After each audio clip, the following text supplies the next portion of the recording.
તપઋતુ શબ્દથી આપણે સૌ પરિચિત છીએ. તપ અને ઋતુ એમ બે શબ્દોનો બનેલો શબ્દ. એવો સમય જ્યારે તપ કરવામાં આવે છે. તપ એટલે તાપ.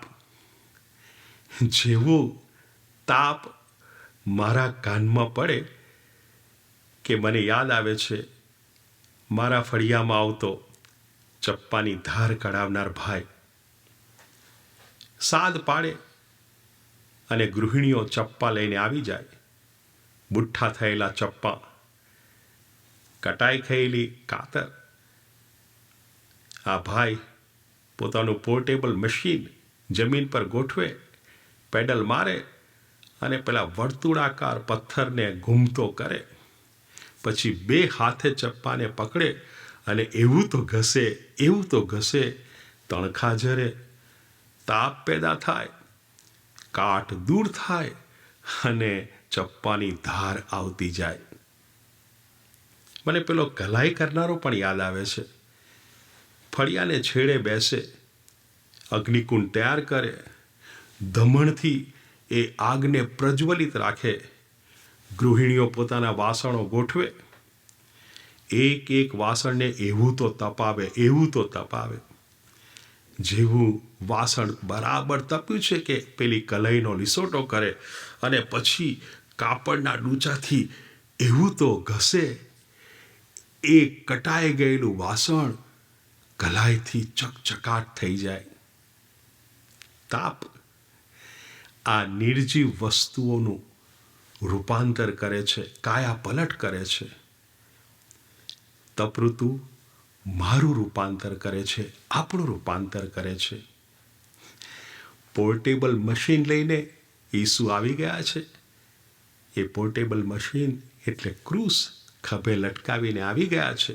સાદ પાડે છે. કોણ નક્કી કરશે? મારે નક્કી કરવાનું છે? ના, ચપ્પાને ધારની જરૂર છે એ નક્કી કરનાર ગૃહિણી. ચપ્પાને વાપરનાર. વાસણને કલાઈની જરૂર છે એ નક્કી કરનાર ગૃહિણી. વાસણને વાપરનાર. એ મારો જે સાધન તરીકે ઉપયોગ કરી રહ્યા છે એ પ્રભુ નક્કી કરે મારે તપઋતુની જરૂર છે કે નહીં. જો મારે આંગણે તપઋતુ આવીને ઊભી છે એનો અર્થ મારે તપઋતુની જરૂર છે. તપઋતુ એવો સમય છે જ્યારે આપણે ઈસુને આપણા પ્રત્યે દ્રષ્ટિપાત કરવા દઈએ છીએ. જુઓ ને, આપણો અનુભવ છે સ્વચ્છ કરેલો ઓરડો, વાળી જુડીને સાફ કરેલો ઓરડો, ચુસ્ત રીતે બંધ કરેલો ઓરડો 15 દિવસ પછી ખોલો, ધૂળ જામી હશે, જાડા બાજ્યા હશે. આ વણ વપરાયેલો ઓરડો જો અશુદ્ધ થતો હોય તો પછી વપરાતી વસ્તુ.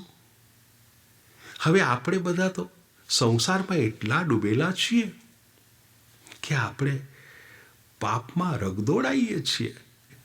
પિતરે પણ એક મોટું પાપ કર્યું.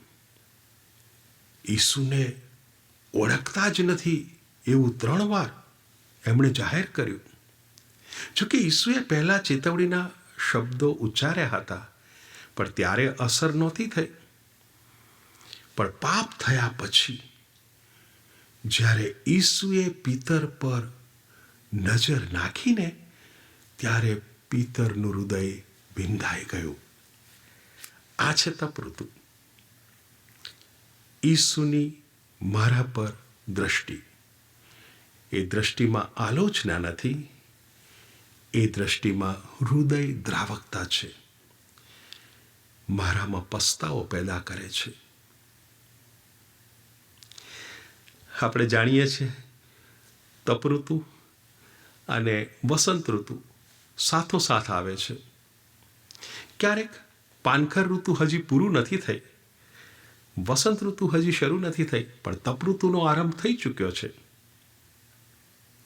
પાનખરમાં વૃક્ષ અપર્ણા બધા પાન ખરી પડે.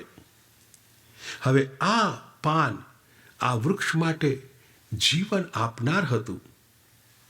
સૂર્યપ્રકાશમાં આ પાન અંગારવાયુ શોષી આ વૃક્ષને જીવન આપતું અને પ્રાણવાયુ છોડી અન્યોનું કલ્યાણ કરતું.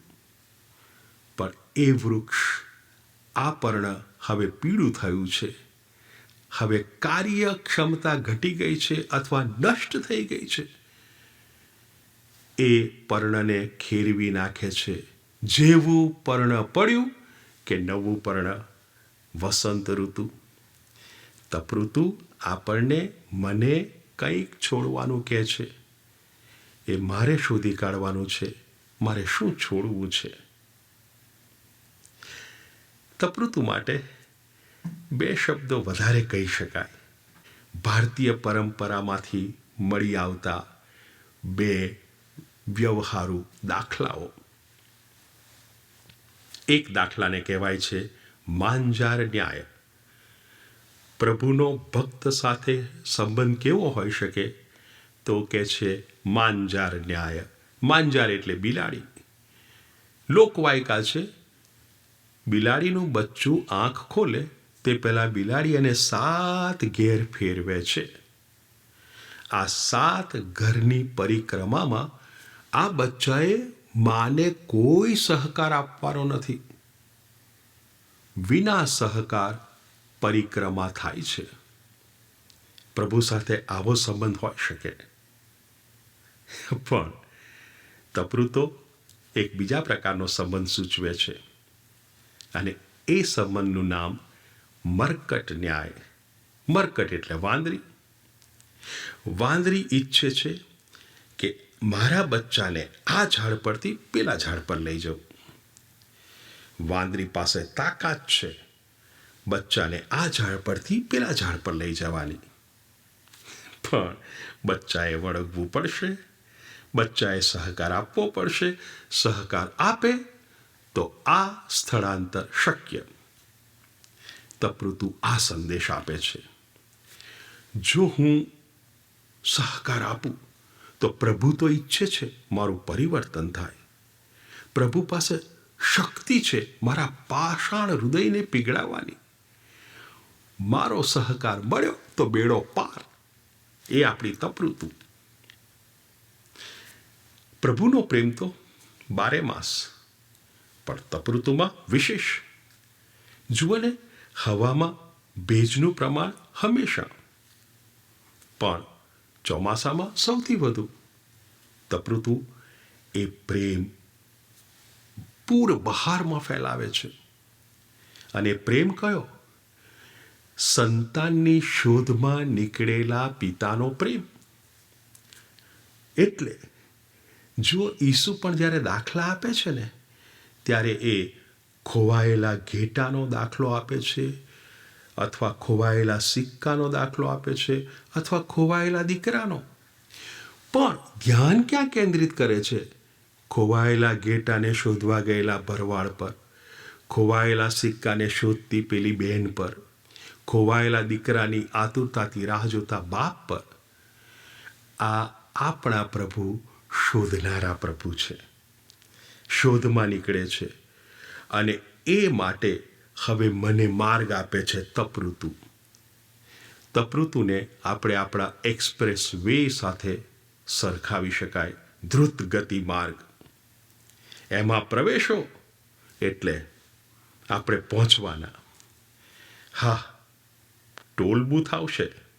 એ ટોલ બૂથનું નામ ભસ્મ બુધવાર. ત્યાં આપણે ફી ભરવી પડશે. એ ફી એટલે આપણો સહકાર. આપણા કપાળ પર જેવી ભસ્મ લાગી કે આપણે એક્સપ્રેસ વેમાં પ્રવેશી ગયા. અને પહેલું વાક્ય વાંચવા મળશે, your next exit is embrace of God.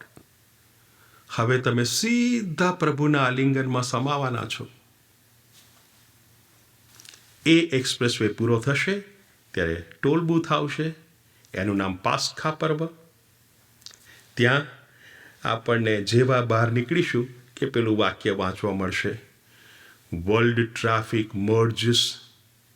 દુનિયાનો ટ્રાફિક શરૂ થાય છે.